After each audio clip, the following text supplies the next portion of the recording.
Today I wanted to talk about the essentials you will need for pumping breast milk. I am now 7 months into pumping my milk, so I feel like I've got quite a good idea of what you would need and what makes it easier. So the first thing I would say, which is quite an obvious one, is that you will need a pump, but a pump that works for you and your situation. So I have spoken about this in other videos, but if this is the first one you're watching, this is my second time pumping milk. So with my first child I had a double electric pump, which means I had to sit and hold both of the pumps over my boobs.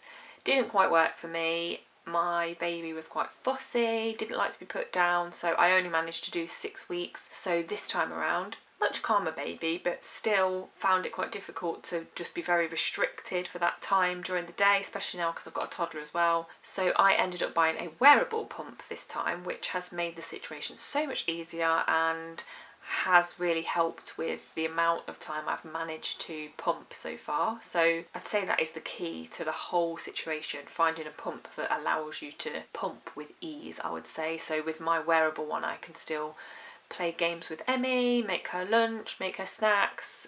I could even do it out and about if I wanted to. I'm not going to do that, but you can if you want to. The second thing I would say, which relates to the wearable pump if you were to go down that route, is to get the correct bra. So with the double electric one it didn't really matter because I just used to lift it up, but with the wearable one it obviously sits in my bra, so you can't wear a wired bra with it.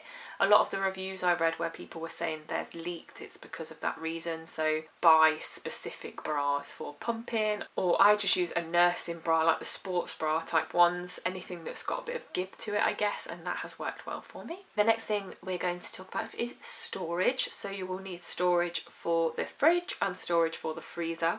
So in terms of the fridge, I bought some 250ml bottles specifically for this from Amazon. I think I got a pack of 5, so obviously that's quite a lot, and you can only store your milk in the fridge for I think it's 4 days, so you don't want to have too many because otherwise it will just go off. So 5 worked okay for me, meant I was getting through it quite quickly, and they work well. So you obviously have to wash them and sterilise them. They fit in my steriliser on an angle, or you can just put them in boiling water and do it that way. And for the freezer I bought some Lancino breast milk storage bags. So I got a pack of 50 and they're all sterile, so you have to sort of tear the bit off the top and then you can pour your milk in, and each bag holds a max of 6 ounces. So I always try to fill it, but I have got a few bags where they're not quite so full. But I know the guidelines are a bit different on this depending on where you look, but the advice I have always been given is that you can store breast milk in the freezer for 6 months.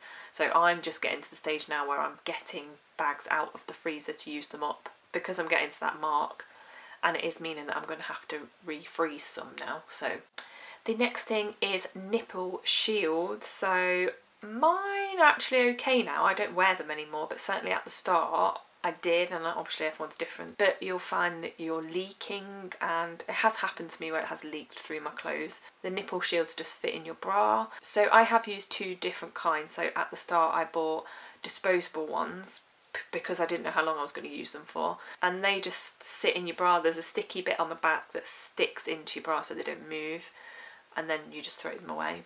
They do hold quite a bit, and eventually, because I've been doing it for so long, I thought, well, let's go a bit more eco-friendly. So I bought some reusable ones. I think I got 4 pairs, so you can wash them quite frequently. I just wear them for the day and then take them out and wash them. Yeah, and then eventually I thought, these are dry, so I've stopped using them now, but I definitely did need them at the start. The next thing is nipple cream. So I go through stages of this where I need it and then I don't. So you'll find at the start when you're pumping quite a bit, your nipples get quite cracked, and it is quite painful to pump when they're like that. Certainly for the first few seconds when your nipples are being stimulated by the pump, it is quite painful if they are cracked. So I use the Lancino cream, and I think it's about £8 or £9 on Amazon, and you just put a little bit on after each time you pump, and it makes so much difference. I noticed when I stopped using that. Mine are okay at the moment.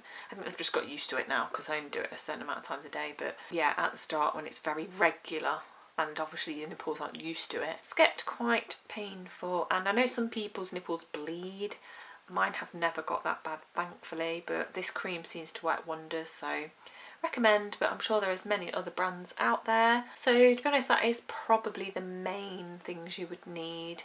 Obviously you're going to end up putting them into bottles which will need to be sterilised, and your pump needs to be sterilised, so you will need a steriliser of some kind. But other than that, I would say those are the main things you'll need to get you going. I always like to have hair bubbles and clips to hand, so I just shove my hair up when I'm pumping just to keep it out of the way, because it does annoy me, but that is a personal preference. And yeah, other than that, I'd say that's the main thing. So hope those have been helpful, and I will see you in the next video.